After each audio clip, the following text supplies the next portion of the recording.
नमस्कार दोस्तों, मेरे इस वीडियो में आपका स्वागत है। इस वीडियो में बताऊंगा दोस्तों कि जब आप लोग सिस्टम लेने जाते हैं तो सिस्टम लेने के लिए आप किस पर्पज़ के लिए लेने जाते हैं उसको आप आइडेंटिफाई करना बहुत ज़रूरी होता है। जैसे अब मैं ऑफिस वर्क के लिए वालों की मैं बात करूं तो ऑफिस वर्क वालों के लिए उनको सिस्टम लेने तो चले जाते हैं शॉप पे या कहीं ऑनलाइन, तो उनको पता नहीं होता हमें सिस्टम क्यों लेना चाहिए और किस पर्पज़ के लिए को लेना चाहिए। ऑफिस वर्क है तो आपको कम से कम आई थ्री लेना ही चाहिए। आई3 में क्या होगा, उसमें आप MS Word, Excel, PowerPoint ये सब यूज़ कर सकते हैं। कुछ आप फोटोशॉप वगैरह भी यूज़ कर सकते हैं। तो कम से कम हमें ऑफिस वर्क के लिए चाहिए कम से कम आई3 के ऊपर होनी चाहिए। इसमें I three 10 generation, 11 generation, 9 generation की भी हो सकती है।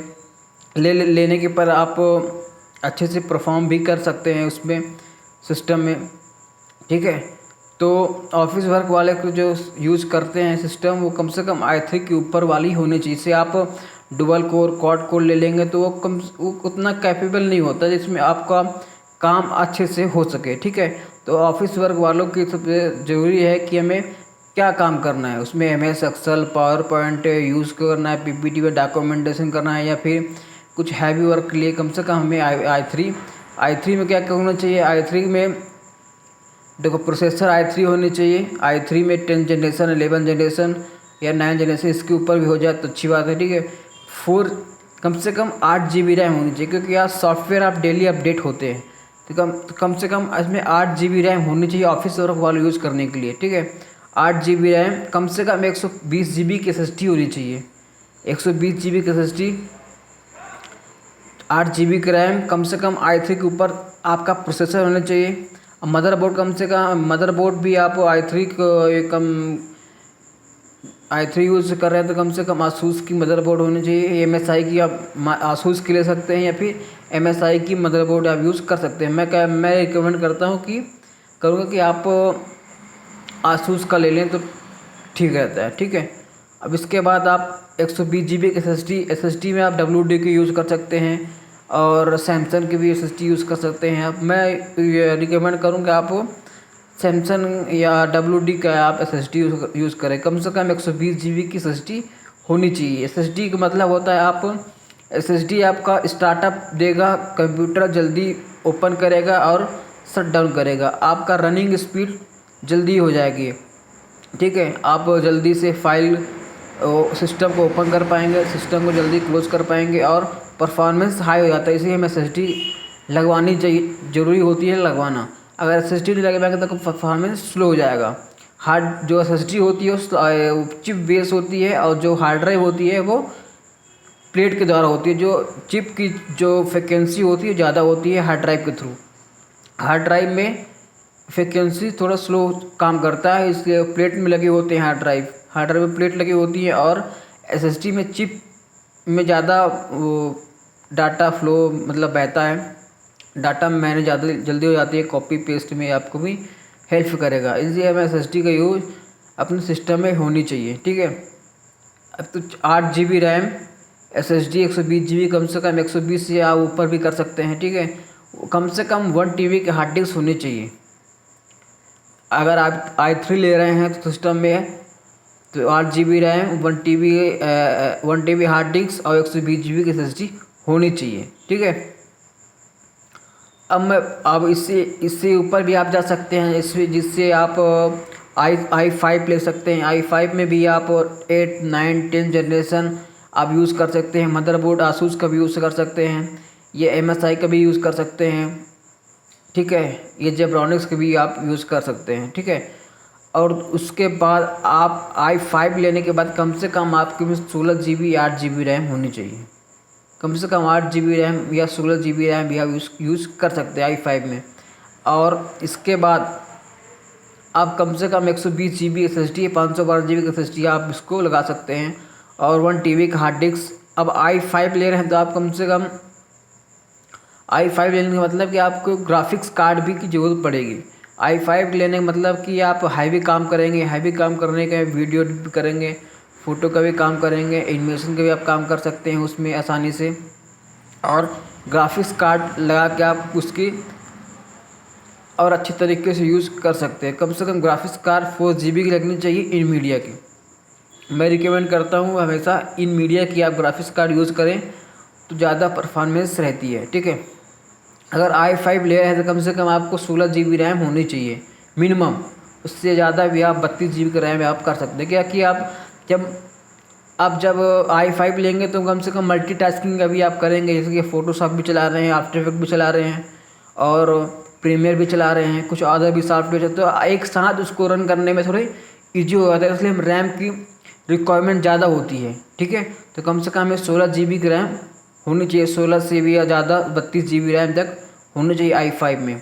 इसलिए हम रिकमेंड करते हैं कि 16 ज़्यादा 32 हो जाए तो ठीक है, जो कि ज़्यादा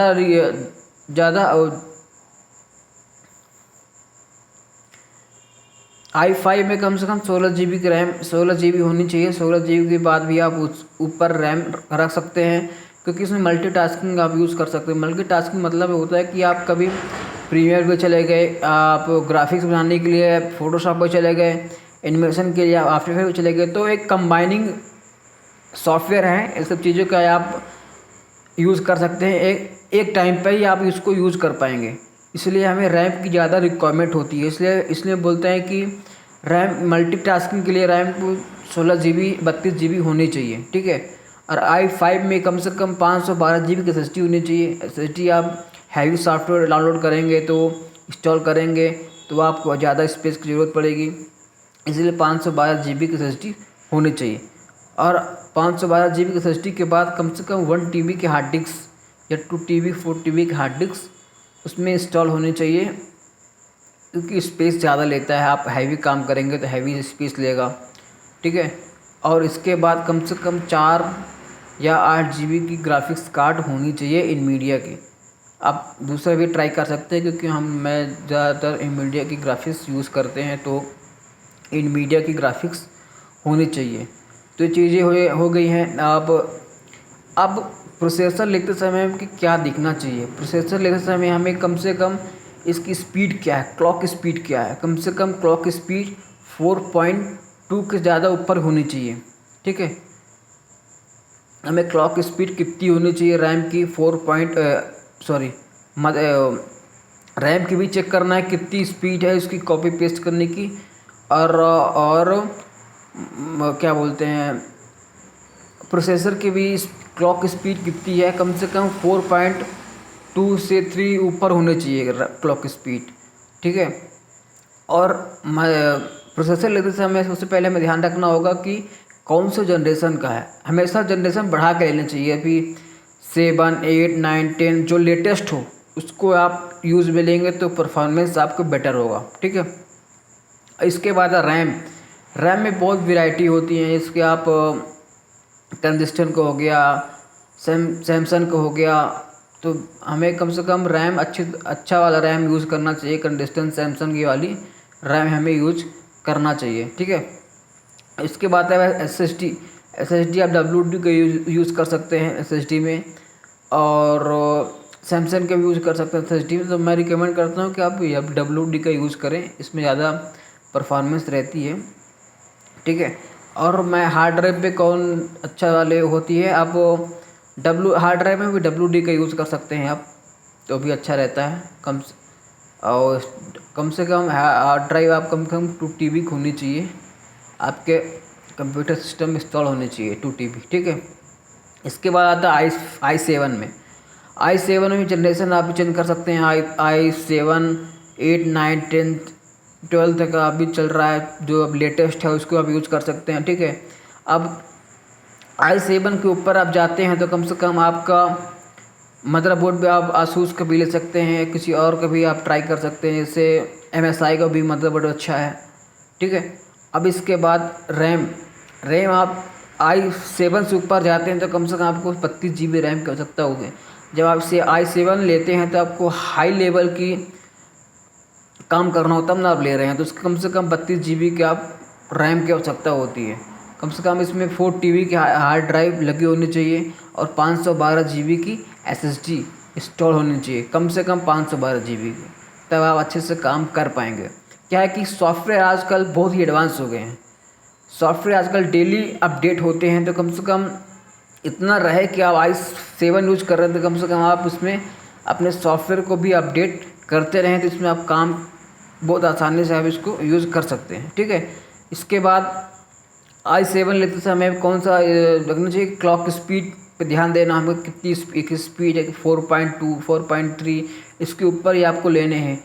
ठीक है, और रैम में आप यूज़ कर सकते हैं 32 GB रैम, बहुत ही आपको होता है 32 से 64 अभी आप भी कर लेते हैं। कम से कम 16 32 GB 32 मतलब 16 तक 2 स्लॉट लगा लीजिए तो कम से कम 32 GB तो हो जाएगा।